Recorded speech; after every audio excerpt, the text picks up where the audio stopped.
Добър вечер, уважаеми дами и господа! Тази вечер ще видим филма, заснет от нашия екип, за работата на доцент Иво Лозенски и госпожа Слава Севрюкова, която, за съжаление, не е вече между нас. Ще разгледаме въпроса за ясновидството заедно с господин Стойо Стоев, когото поканих в студиото, да изкаже своите мнения и теоретичните постановки по този въпрос в съвременната наука. Между многото екстрасенси в България един особен феномен представлява Слава Севрюкова. Слава Севрюкова или Леля Слава е вече на 87 години. Тя започва да проявява своите способности още от 5 годишна възраст, но по-сериозно вече нейните способности се използват в началото на 60-те години, когато тя се запознава и свързва с доцент Иво Лозенски. Особеното при нея е, че тя насочва своите способности не в сферата на лечението, не в сферата, да кажем, на телепатия или други области, а в научна област. Самата Слава Севрюкова има начално образование. Тя е завършила 4-ти клас или 4-то отделение. Миналото и само определено малко време е ходила в 5-ти клас. Но насочвана от доцент Иво Лозенски, тя може да прониква в различни структури. Както самата тя се изразява, аз мога да проникна в земното ядро, мога да проникна в огненото гърло на вулкан, мога да се пренеса на Северния полюс, мога да проникна в организма на отделния човек или в структурата на атома. Така именно и я насочва Иво Лозенски, за да правят различни научни открития. Тя няма представа какво е, да кажем, микрон, но той посочва. Ето, виж, това е милиметър. Хайде сега, опитай се да разделиш милиметъра на 1000 части. Можеш ли? Мога, казва тя. Ето сега, погледни електрона, да кажем, или атома. Представи си колко пъти се нанася ето тази частичка, 1/1000 от милиметъра и ми покажи каква е величината. По този начин, насочвайки, той я използва просто като апарат, за да прави едни или други открития.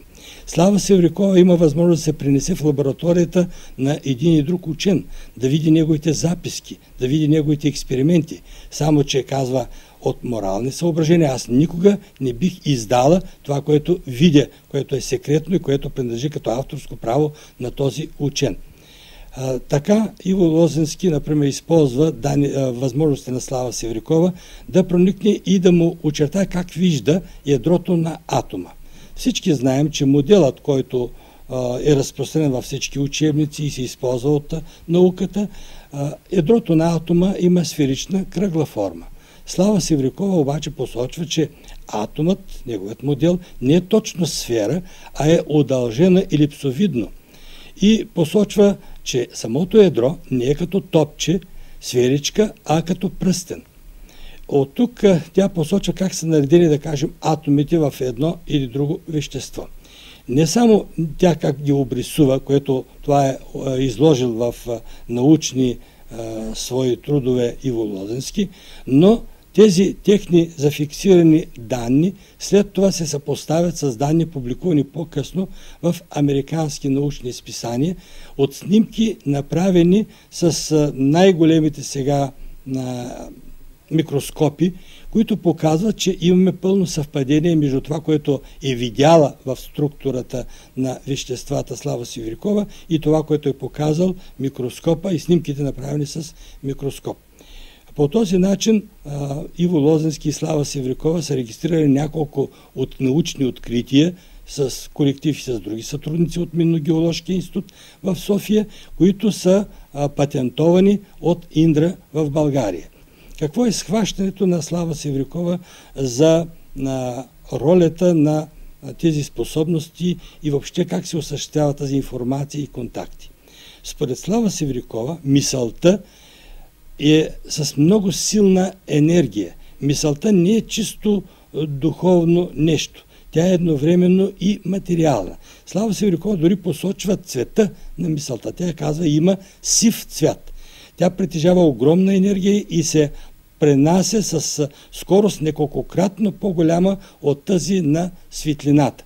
Тя може да предизвиква различни промени. И затова Иво Лозенски и Слава Севрюкова говорят за пси-вещество и пси-енергия. Случаят Слава Севрюкова показва, че екстрасенсните способности могат да се използват не само с медицински цели или с други практически цели, да кажем в областта на геологията или търсенето на вода и прочее, но и с точно конкретни научни изследвания. И ако много от екстрасенсите насочат тук своите способности, могат да помогнат и на науката за извършване на чисто научни открития. Това е също едно национално богатство. Това е вакуум. Аз спирам атома, ядрото. Аз го вадя. Аз го режа. Аз правя орбита.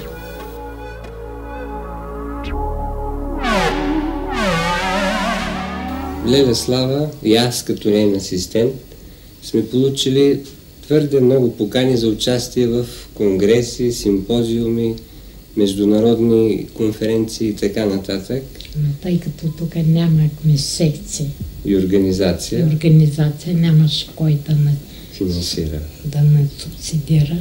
И зато и само по Варшава ходехме 2 пъти, които бяха на наши разноски, тъй като е по-близка в страната, не струваше скъпо и ние зато отидахме там. Излязахме с много хубав доклад. Имахме, нека да се похвалям, имахме голям успех.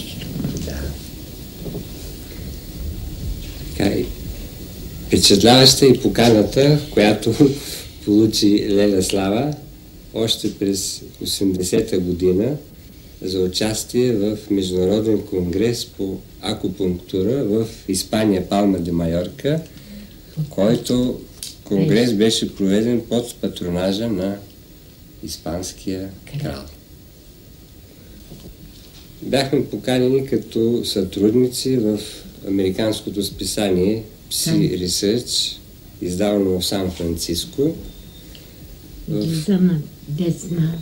Да, докладите могат да се пращат, както ми казаха, на 10 езика. 5 западни и 5 източни.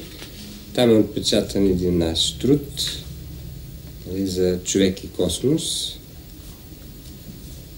И там с удоволствие така очакваха нашите трудове и изследвания в тази област. Но тъй ние като сме патриоти, искаме в нашата страна. И зато и сега искаме монографията да излезе първо в България, а след това навън, макар че ни предлагат обратното. Познавам госпожа Севрюкова от 1962 година, нека да наричам по-нататък Леля Слава, а от 1963 година с нея работим, така може да се каже, в областта на психотрониката, целенасочено, планомерно. Оказа се, че тя може да проника във всички области на човешкото знание. От 1981 година започнахме, може да се каже така, системни изследвания в областта на микросвета. Много хора идваха при нас, научни работници, и просто те ни потикнаха към тази работа, казвайки: Леле Славе, ти всичко виждаш, надникни в атома, знаеш ли колко е това интересно за научния свят? И ние решихме да опитаме. Аз лично бях сигурен, че тя ще проникне в атома, тъй като имаме вече един много голям стаж в тази област и знам силата на нейното виждане. Започнахме с лекия водород. Най-напред тя го видя като газ, описа го, някои негови свойства проверихме, за да сме сигурни, че това е именно водород, а не някой друг газ. И след това аз си казвам така: според учените този газ се състои от едни много малки частици, наречени атоми. Виждам ги, ето как да стои пред мене, прилича на житно зърно. Като го увеличи, се оказа, че има форма на правилен елипсоид. Ето тук е показано горе. Всички тези чертежи са правени по нейното виждане. Тя самата ги чертае, след това аз изглаждам чертежите, нали, както е прието. Оказа се, че този атом се върти с огромна скорост. Сега вече по нашите изчисления се оказва, че той се върти, правейки почти 10 на 18 степен оборота в секунда. И тогава аз си казах: Лелю Славе, спри атома със силата на мисълта и виж вътре какво има в него. Тя го спря и се оказа, че вътре има ядро, около което обикалят две леки частици. По този начин сме проверили почти всички елементи. Бих казал всички, като почнем от лекия водород до урана включително. И се оказа, че всички елементи имат еднакъв модел. Тежко ядро, около което обикалят две леки частици. Ние ги нарекахме орбитон и квазиорбитон. След това Леля Слава извади ядрото със силата на мисълта. Оказа се, че той има форма на пръстен. Разряза го, пак със силата на мисълта. И тогава вътре ние установихме, че то е изградено от тези псиони, за които вече споменахме. Тоест ядрото е изградено изключително от псиони. А орбитона и квазиорбитона се оказа, че също са изградени от тези частици. Така, стъпка по стъпка, ние овладяхме, нали, може би силно казано, но предполагам, че е верно, геометрията на атома, т.е.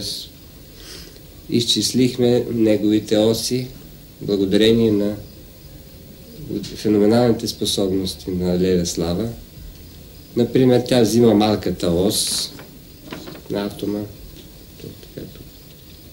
и я нанася по дължината на голямата ос и казва, например, за лекия водород 3 остава малка частица, една малка част, след това тя установи, че тази част е 3/4. И така, отношението за лекия водород, примерно, на двете оси е 3,3/4, т.е. 3,75. Оказва се, че това отношение, например, за атомите е почти еднакво, но варира в малки граници. От 3,75 за лекия водород до 3,66 за бисмута. Накрая, много беше интересно да видим как тези атоми са подредени в твърдото тяло, т.е. тази кристална решетка, за която говорят отдавна и физици, и кристалографи, как изглежда. Леля Слава успя да види и това. И до сега си спомням какъв пример тя видя, за да може и на мен по-лесно да предаде разположението на атомите. Каза: Иво, гледам бъчви. Такива бъчви, наредени една до друга. В редове за тях още. И се оказа, че атомите от кристалната решетка са наредени по същия начин. Тук имат част от тези атоми са показани. И когато аз ги сложа, аз видях, че надхвърляха над последния атом, надхвърли много леко с един косъм. микрон. И казвам: Иво, един косъм е. Аз може би да го оценя една 64-та, която се надхвърли над микрон. А броя на лекодорните атоми се оказа 900. И от тук веднага изчислихме размера на лекодородния атом, а оттам размера на всеки друг атом, тъй като ние установихме една проста зависимост между атомната маса на всеки химически елемент и неговите геометрични размери. И по-късно вече се получи едно много добро съвпадение с размерите на силициев атом, които са дадени на една микрофотография, получена с помощта на свръхмощен растърен микроскоп. До сега имаме 9 публикации в различни списания, включително и чуждестранни, засягащи както въпроси свързани с психотрониката, така и въпроси свързани с известни научни изследвания, разработване на прибори и така нататък. Освен това имаме и 3 изобретения, които са в авторски колектив. Тези прибори, които са разработени и са получили авторско свидетелство, са предназначени за експресно определяне на карбонатното съдържание в скални проби. Сега подготвяме за издание една монография, която обобщава целият наш опит и наблюдения в областта на микросвета. Аз най-напред се съчувствам, че нещо, като че ли в другите деца съм нещо по-друго. По-друго. Да, семейството ми средна ръка. Аз съм от Нова Загора. И първата войната, световната, аз тогава бях, може би, 7-8. Не мога точно да кажа годината. Ние живеем срещу казармата военната. Тама никъде свет няма. Да. И майка ми каза, дай да излезем, да си прибереме малко дърва, дръвника и кофа вода. Разбира се, излязахме с нея.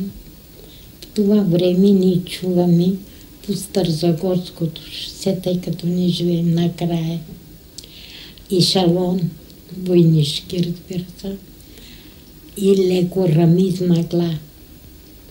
Да, те викат на добитъците трудно върват. И тогава майка ми каза, сега дъжд вали, къде ще се приютат? Войник е, в казарма, студен. И се обръща къде мене и казва, Тано, няма ми писмо от татко ти, вече ще стане 3 месеца, какво стана? От батко ти, големия ми брат е на фронта, от него имаме писмо. Знаеме го, че е жив, като получахме писмото. Другия ми брат е в Петровац и той млад войник там. Да, но татко няма писмо. В това време аз се намирам на таткова първа братовчетка, която й казвах аз Леля. Намирана съм в кухнята й. Гледам над огнището, има леко такава поличка. И там гледам няколко чашки кафени. Зад тях гледам картичката на татко. Това става в момента. Да. И веднага аз казвам на майка си, мамо, не имаме писмо от татко. Та така му погледа и каза, кой ти каза? Казвам, писмото е в Лелекана. Та или кой ти каза? И аз казвам, един от детето, момчето. То ми каза, Петко. Да. Мама нищо не ми каза. Наведи се, взема кофата. Прибрахме се. Ние с малки легнахме. Мама почна да преде, като отвори на печката вратата да свети. Сутрината аз гледам мама, излиза, облече се, излиза и ми каза, аз отивам там. Знам, че отива в Лелини да вземе писмото. И когато тя влиза в двора, и тази вика, Мария, знаеш, имаме писмо от наша Рани. Страшно се безпокои. Защо нямате писмо? Той няма писмо от вас. Мама каза, аз идвам за писмото. Как идва за писмото? Аз го получа по Икиндия и нямаше кой да дойде да каже. Днеска мисля да го донеса. Мама казала, Петко каза на Тана, че има писмо. Ама те каза, от една седмица са на цел.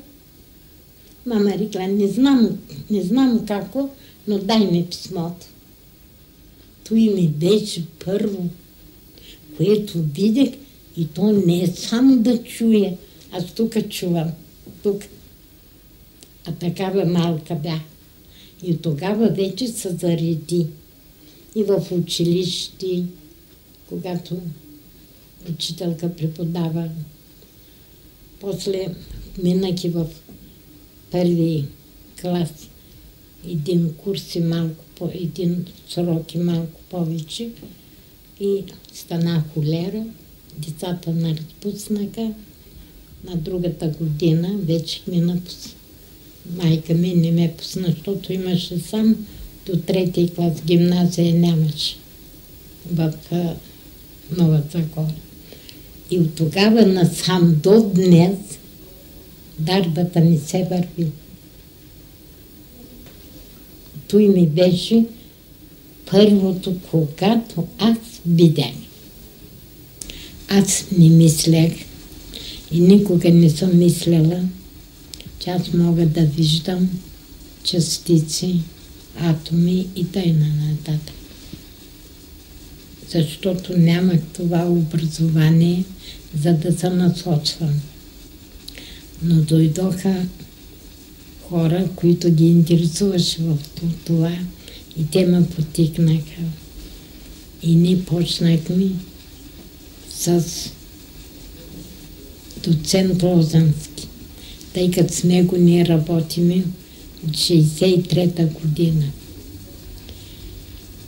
Почнахме най-напред да видим ядрото на атома. И представете се отдаденица. А с силата на мисълта постепенно едно след друго ни почнахме, най-напред почнахме от лекия водород. Тъй като аз нямах представа, що значи лекия водород, но тъй като Лозански, знаете, аз ще го наричам Иво. Тъй като годините ми позволяват така да го наричам. Той почна постепенно да ми задава въпроси. Толкова беше мъдър, толкова беше внимателен, че аз и обикнах физиката. Тъй като казах, нямам това образование, но благодарение на силата на мисълта, на виждането, което аз виждам, успях да овладея. Всичките тези, по-рано им казвахме кварки, после ние ги преименувахме на псиони в чест на психотрониката. Те не са делими. Но с силата на мисълта аз взимам известен псион, аз го чупя, гледам, от него вадя още, там масата на това, аз го увеличавам до толкова, доколкото аз желая, за да мога ясно да видя, като мисля, че колкото ще бъде по-голяма, аз по-ясно ще видя. После се убедих, че не е така, но аз го правих в началото. Масата вътре на псиона е зерниста. И до толкова ми се увеличава, че аз го виждам като просол беляно.